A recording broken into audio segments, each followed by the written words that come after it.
Hi guys, Nurse Kylie here. Welcome back to my channel. So today's topic is hypertension or high blood pressure.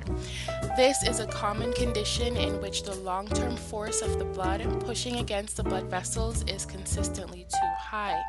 For the body to function properly, your tissues and organs need oxygenated blood. When the heart beats, it creates pressure that pushes blood through the blood vessels to the rest of the body. High blood pressure causes harm by increasing the workload of the heart and blood vessels. Some common causes include smoking, high stress level, too much salt intake, overweight, and genetics. Prevention includes regular exercise, eating a low sodium diet, quit smoking, limit alcohol and caffeine intake, find ways to reduce stress, and regular visits to your doctor if you are a high-risk patient.